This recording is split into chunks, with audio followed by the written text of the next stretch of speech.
तो वो माहौल वापस आ रहा है जिसका हम सबको इंतजार था। डिज्नी ने डेस्टिनेशन D23 इवेंट में अवेंजर्स डूम्सडे का एक टीजर सामने रखा जिसमें मार्वल के कई सारे हीरोज के डायलॉग सामने आए और लास्ट में रूसो ब्रदर्स ने सामने आकर कहा कि हम कई सारे आपके फेवरेट हीरोज को साथ ला रहे हैं मार्वल सिनेमैटिक यूनिवर्स के सबसे बड़े थ्रेट डॉक्टर डूम का सामना करने। डूम्सडे इन्फिनिटी वॉर के ब्लूप्रिंट पर चल रहा है। जी हाँ, आपने सही सुना कि मार्वल अवेंजर्स डूम्सडे के लिए वापस से बैक टू बेसिक्स यानी कि इन्फिनिटी वॉर वाला ब्लूप्रिंट अपना चुका है। अब ऐसा कहने के दो रीजंस हैं। पहला ये कि अगर आपको याद हो तो इन्फिनिटी वॉर का जो पहला टीजर आया था वो भी एक पुराने डायलॉग को लेकर शुरू हुआ था, जहां सारे अवेंजर्स के मेंबर्स मिलकर निक फ्यूरी के फेमस डायलॉग्स को दोहरा रहे थे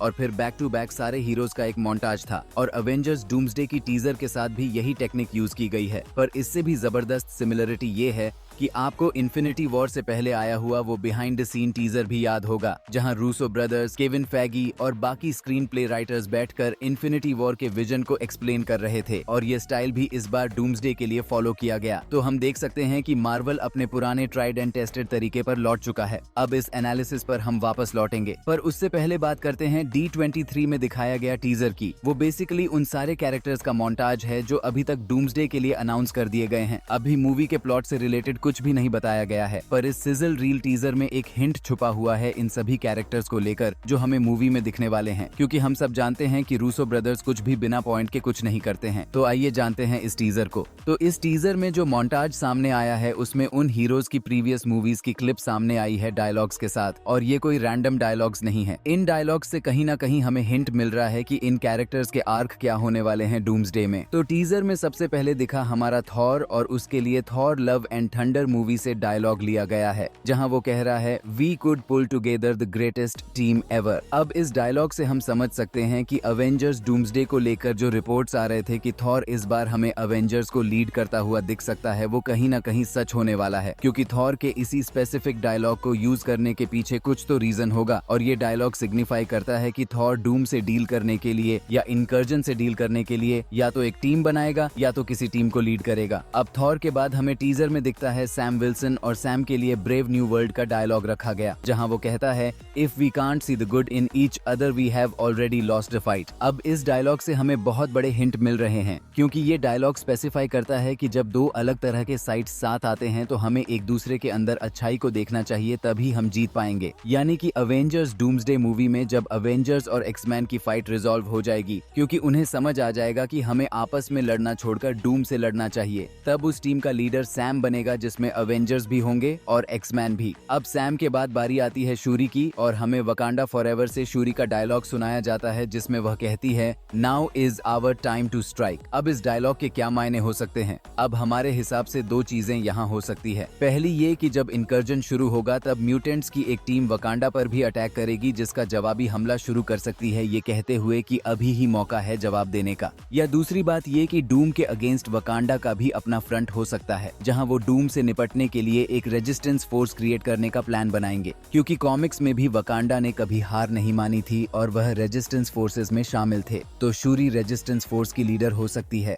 इन सब के साथ साथ ऐसा हो सकता है कि नमोर मौके का फायदा उठाकर अपना बदला लेने वापस आए। अब शूरी के बाद बारी आती है हमारे एंटमैन स्कॉटलैंड की, और स्कॉट के लिए क्वांटमिनिया मूवी से डायलॉग लिया गया है, जहां वो कहता है will I be there when Avengers need me absolutely. अब इसके क्या मायने हैं? तो दोस्तों, हमने एंटमैन द वॉस्प क्वांटमिनिया में देखा था कि कैंग के इवेंट से स्ट्रगल करने के बाद स्कॉट और उसकी फैमिली पूरी तरह से हिल चुकी है, पर कैंग के साथ वो भिडन स्कॉट को और भी ज्यादा रीजन देगी क्वांटम रियल्म को समझने का, और डूम्सडे में क्वांटम रियल्म बहुत ही ज्यादा इंपॉर्टेंट साबित हो सकता है। तो जब अवेंजर्स की टीम या अवेंजर्स और एक्समैन का टीम ऐप हो जाएगा और वो लोग किसी रास्ते को ढूंढने की कोशिश करेंगे क्वांटम रियल्म के थ्रू, तब हमारा स्कॉट ही वो बंदा होगा जो उन्हें क्वांटम रियल्म को लेकर गाइड करेगा। अब स्कॉट के बाद रील टीजर में हमें दिखी येलेना और उसके लिए थंडरबोल्ट्स मूवी से डायलॉग लिया गया है, जहां वो कहती है we stick together from now on. अब ये डायलॉग मेरी चिंता बढ़ा रहा है दोस्तों, क्योंकि ये एक ऐसा डायलॉग है जो कभी अच्छे सिनेरियो के बाद नहीं आ सकता। तो ऐसा हो सकता है कि थंडरबोल्ट्स की टीम किसी बहुत ही बड़ी मुसीबत में पड़ेगी,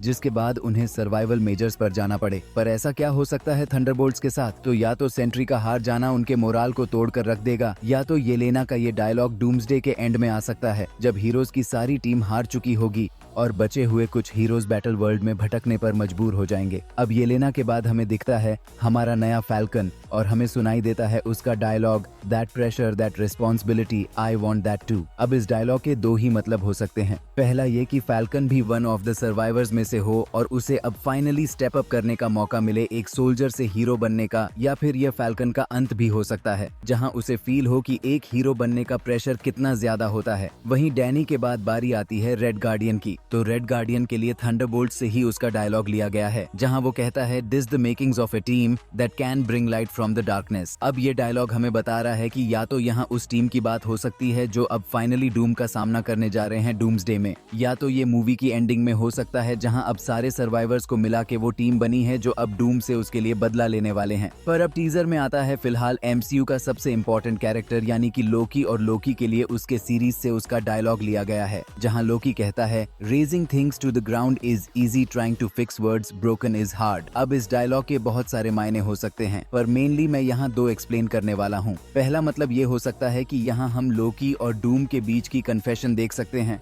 जहां लोकी डूम को एक्सप्लेन करेगा कि किस तरह इनकर्जन से बचने के लिए पूरे मल्टीवर्स को खत्म करना एक इजी टास्क है, पर जो मल्टीवर्स अब बिगड़ रहा है उसे सुधार सकना कितनी बड़ी जिम्मेदारी है। वहीं लोकी के इस डायलॉग का दूसरा मतलब काफी मायने रखता है जहां लोकी शायद ये कह रहा है कि एमसीयू जो अब इतना कॉम्प्लेक्स सा हो गया था उसे खत्म कर देना तो आसान है, पर उस एमसीयू को फिक्स करना, सारे टेक्निकल इश्यूज को रिजॉल्व करना वो बड़ी जिम्मेदारी है। पर इस सिजल रील टीजर की एक दिलचस्प बात इसके बाद आई क्योंकि इसमें कुछ पॉपुलर एक्समैन के भी नाम शामिल है। जैसे कि लोकी के बाद हमें प्रोफेसर एक्स को दिखाया गया जहाँ पर एक्समैन 2 मूवी से उनका कोट लिया गया है, there are forces in this world both mutant and human alike who believe that a war is coming। अब इस डायलॉग से हमें यह साफ पता चल रहा है कि चार्ल्स जेवियर का कैरेक्टर आर्क डूम्सडे में भी वही पीस लविंग कैरेक्टर का होगा जो दोनों वॉरिंग साइड्स को पीस पर लाना चाहता हो, या फिर ऐसा भी हो सकता है कि चार्ल्स डॉक्टर डूम का सबसे पहला शिकार बनेगा क्योंकि एक ओमेगा लेवल टेलीपैथ होने के नाते वो डूम को आता हुआ पहले ही सेंस कर लेगा। अब प्रोफेसर एक्स के बाद हमें दिखता है साइक्लोप्स, और साइक्लोप्स के लिए पहली एक्समैन मूवी से कोट लिया गया है जहां वो कहता है,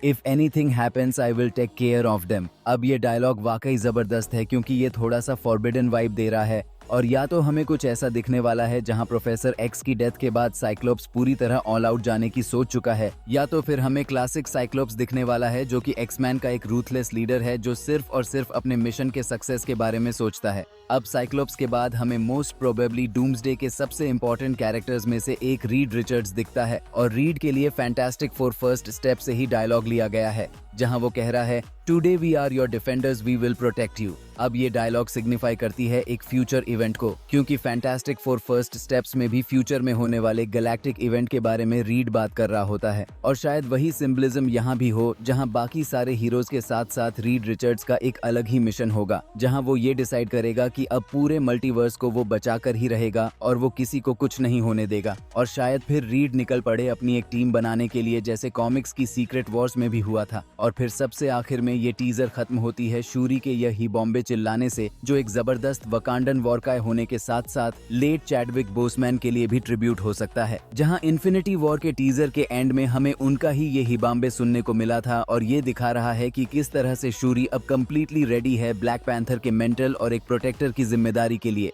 अब इसमें थॉर की टीम, सैम की टीम, फिर एक्समैन की टीम, फिर थंडरबोल्ट्स, फिर अवेंजर्स और एक्समैन दोनों की कंबाइंड टीम, और सबसे जरूरी रीड की टीम सभी शामिल है, और ये सब इनकर्शन और डूम दोनों से निपटने के लिए निकलेंगे। तो मार्वल सिनेमैटिक यूनिवर्स अपने ट्राइड एंड टेस्ट चेहरों पर वापस लौट आया है, वो लोग जिन्होंने इस फ्रेंचाइजी की लेगेसी को बिल्ड किया है, और इसी वजह से रूसो ब्रदर्स भी कहते हुए दिख रहे हैं कि यह प्रोजेक्ट उनके आज तक बनाए हुए सभी प्रोजेक्ट से बड़ा है। पर आप बताओ कि आपका क्या कहना है सिजल रील टीजर के बारे में, हमें कमेंट में जरूर बताएं। मिलते हैं नेक्स्ट वीडियो में। जय हिंद, जय मार्वल।